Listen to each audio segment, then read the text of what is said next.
Alors, le terme d'enfant intellectuellement précoce, c'est un terme qu'on emploie principalement en France. Dans d'autres pays, on va avoir d'autres termes pour définir à chaque fois un enfant qui manifeste des capacités intellectuelles supérieures aux enfants de son âge, ou bien un enfant qui est en âge. Ce sujet a été étudié depuis le début du XXe siècle.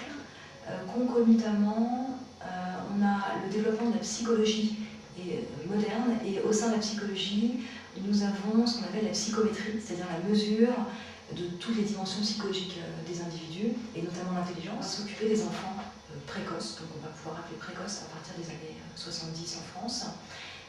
Auparavant, au XIXe siècle, on parle de génie ou de prodige. Ce sont des mots qui sont indépendants du développement du QI, donc qui apparaît fin 19e, début 20e.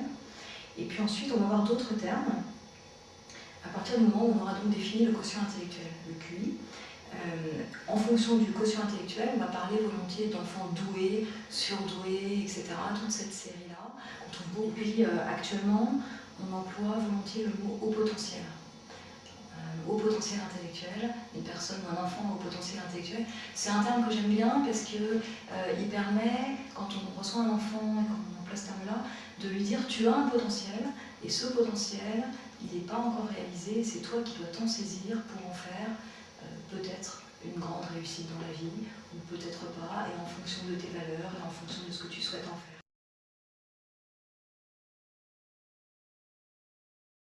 Le QI est une mesure de ce qu'on appelle l'efficience intellectuelle. L'efficience intellectuelle, c'est la manière dont une personne rend compte de son intelligence à travers un test qui est fait pour ça en fait. Donc ça, c'est l'efficience intellectuelle qui est mesurée par ce qu'on appelle donc le QI. Est-ce que le QI est fiable? C'est en tout cas la meilleure mesure de l'efficience intellectuelle, autrement dit de l'intelligence.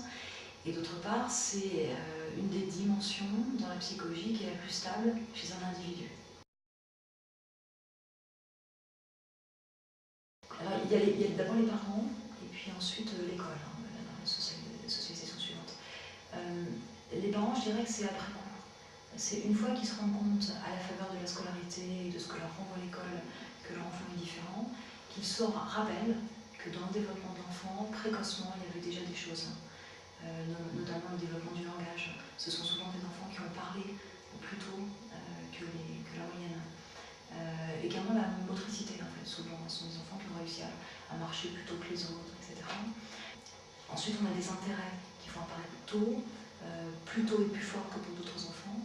L'intérêt pour des questions existentielles, ou bien pour l'univers. Ils en parlent très volontiers dès lors qu'on leur donne la parole. Ce décalage, ils l'ont vécu depuis longtemps, ils ne l'ont pas forcément tout de suite compris. Ce qui est poignant, c'est un enfant qui est en maternelle, qui est différent des autres, étant donné qu'au même moment, il se joue les enjeux de la socialisation, en fait. Il peut se trouver isolé, et lui et ses parents et son maître ne comprennent pas que cet isolement est dû à ce décalage, parce que l'enfant en fait, n'arrive pas à communiquer avec les autres. Et ce sont des choses que l'enfant va dire assez facilement quand on va lui donner la parole et qu'on va lui expliquer ce qui se passe à l'occasion d'un bilan psychologique ou à l'occasion d'une consultation. Donc là, je parlais de l'enfant de maternelle, parce que c'est à ce moment-là que c'est plus prégnant, dans la mesure où c'est le moment où vraiment il est confronté à des enfants de son âge et avec des exigences scolaires, donc une comparaison qui va pouvoir être faite. Mais ce discours peut aussi être compris bien plus tard. Donc des enfants de l'école primaire, des collégiens, des lycéens, à tout âge, on peut faire cette démarche de comprendre ce qui nous est arrivé ou ce qui nous arrive à présent, de comprendre notre réalité. En tout cas, ce décalage, quel que soit l'âge, il est volontiers expliqué par l'enfant avec plus ou moins de souffrance. Et puis je dois aussi parler des adultes, parce que les jeunes adultes souvent font des bilans psychologiques à un moment où on est davantage autonome dans son existence, au moment où on entre sur le marché du travail, et on essaie de comprendre pourquoi on se sent différent des autres, et en même temps, devenant plus autonome, on essaie de relire tout notre passé, c'est-à-dire toute la période de notre vie où on dépendait de nos parents, et on essaie de comprendre ce qui nous est arrivé, en prenant les choses un petit peu davantage en main. Donc il y a souvent aussi des bilans psychologiques pour jeunes adultes en fait. Alors, et aussi des ce décalage. Finalement, ce sont les mêmes termes qu'on va retrouver de l'enfance à l'âge adulte. Pour le petit, il ne va pas dire décalage, mais il va dire je ne comprends pas ce que disent les autres, ou les autres ne me comprennent pas. Ou je m'ennuie, bien sûr, ou je m'ennuie à l'école.